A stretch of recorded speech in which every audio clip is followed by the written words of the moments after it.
mother wise. We would like to be wise mothers. 안녕하세요. 마더아이즈 인사드립니다. 아름다운 가을이죠? 오늘은 마더아이즈 교재로 함께 은혜 나눠보는 시간 가지려고 합니다.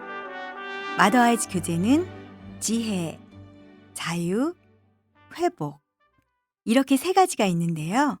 오늘은 개정된 자유 8주 교재 중에서 함께 보겠습니다.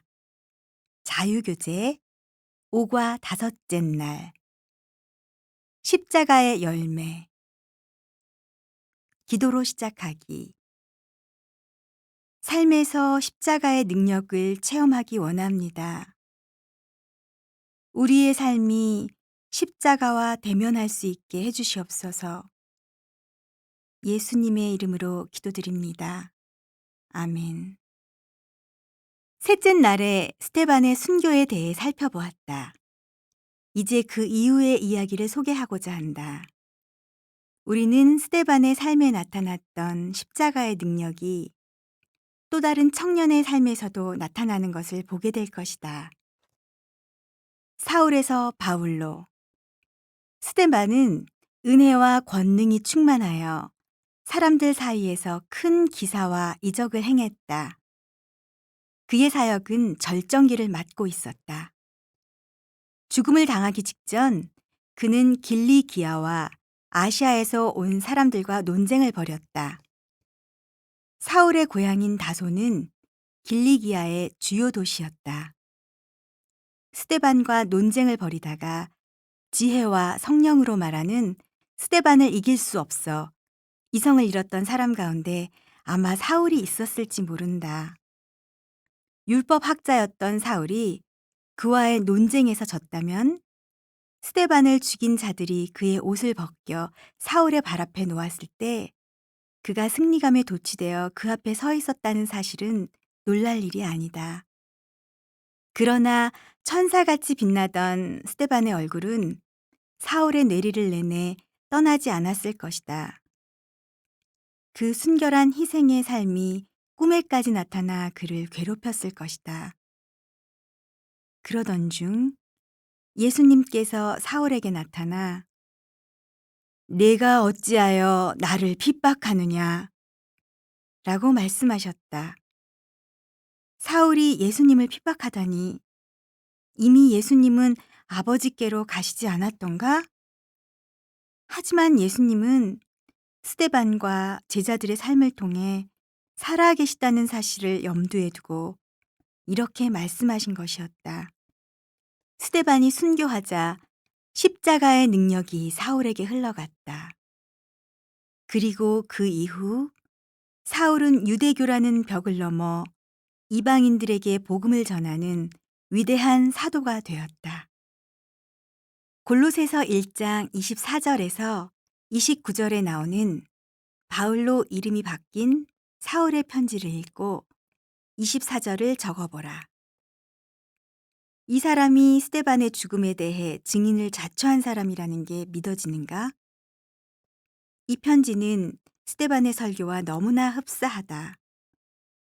십자가의 능력이 바울의 삶으로 흘러가는데 스데반의 희생이 중요한 역할을 했음을 알 수 있다.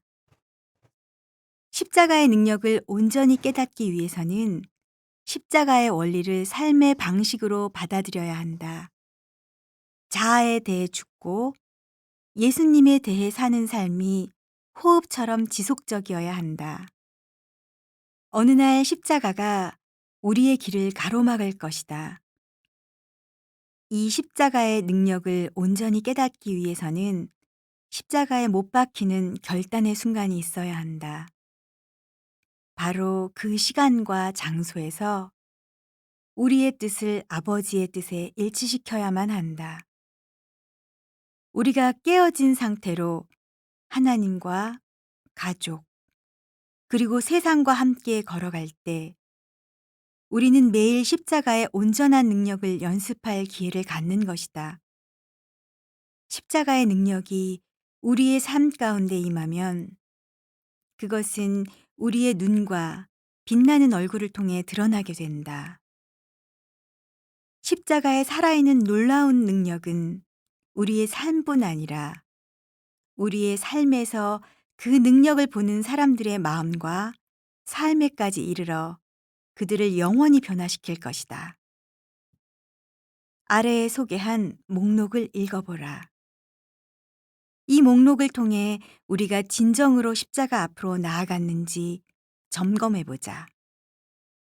깨어짐의 증거, 모든 권리를 내려놓는 것, 기꺼이 통제권을 내려놓는 것, 감정이나 과거의 방식을 따르지 않고 오직 내 안에 계신 그리스도만 믿고 사는 것, 기꺼이 실패하는 것, 기꺼이 연약해지는 것, 스스로 철저히 무능하다는 사실을 깨닫는 것, 나의 연약함 가운데 하나님의 능력을 깨닫는 것, 어떤 상황에서도 하나님을 신뢰하는 것, 혼란스러운 상황에서도 평강을 누리는 것, 주님이 주시는 유익보다 그리스도 자체를 구하는 것, 모든 것을 용서하는 것, 기꺼이 거절당하는 것,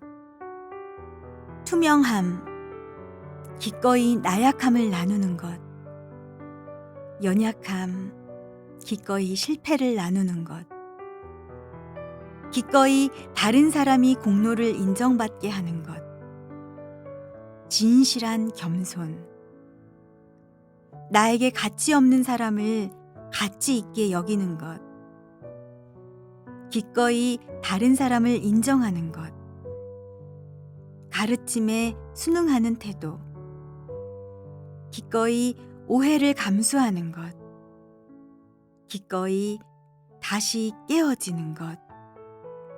기도로 마치기. 주님, 제 마음을 산 제사로 드립니다.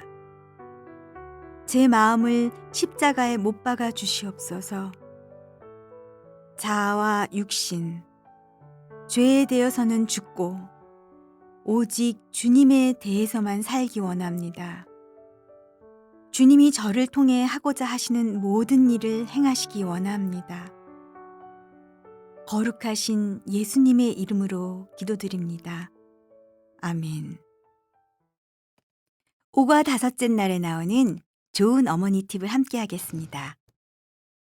딸을 키우는 어머니들이여, 딸이 남자친구와 전화하는 것을 방치하지 말라. 저학년 때부터 남자아이들에게 전화해서 이성과 사귀거나 인기를 얻으려고 하는 여자아이들이 있다. 중학생 정도의 여자아이들에게는 이미 당연한 일처럼 인식된다. 나는 남자친구들을 사귀도록 허락할 뿐 아니라 그런 일을 부추기는 어머니들을 너무나 많이 보았다. 대체 왜 그렇게까지 할까? 그것은 딸이 인기가 많으면, 특별히 이성에게 또 인기가 많으면 그 어머니도 사랑의 양동이가 채워지기 때문이다. 딸이 남자아이에게 전화하도록 허락해서 안 되는 이유는 무엇일까? 그것은 어릴 때부터 그릇된 방향으로 이성관계를 맺게 될 위험이 있기 때문이다. 언젠가는 우리는 딸들에게 남편의 권위에 복종하라는 성경적 교훈을 가르쳐야 한다. 9살이나 10살 때 이미 남자친구와의 관계를 주도하고 지시하는 데 익숙해진다면 나중에 어떻게 갑자기 태도를 바꾸어 성경적인 아내 역할을 할 수 있겠는가? 그러므로 딸을 둔 어머니들은 단호하고 엄해야 한다. 딸들이 재미삼아 수다를 떨거나 연애 감정을 즐길 목적으로 남자아이들과 전화를 하는 일이 없도록 해야 한다. 인터넷으로 채팅을 하거나 문자를 주고받는 일도 여기에 포함된다. 아들을 둔 어머니라면 아들에게 여자친구와 길게 통화하지 말라고 가르쳐야 한다. 시대에 뒤떨어진 구시대적 엄마처럼 보일지는 몰라도 집에 전화를 한 대만 두고 침실에는 전화를 갖고 들어가지 않게 규칙을 정하면 아이들을 보호할 수 있다. 네, 오늘은 마더아이즈 성경 공부 교재인 자유교재 5과 5째 날 공부를 함께 나눠보았습니다. 오늘도 함께 해주신 여러분들께 감사드리며 마더아이즈는 다음 주에 또 뵐게요. 한 주간 평안하세요.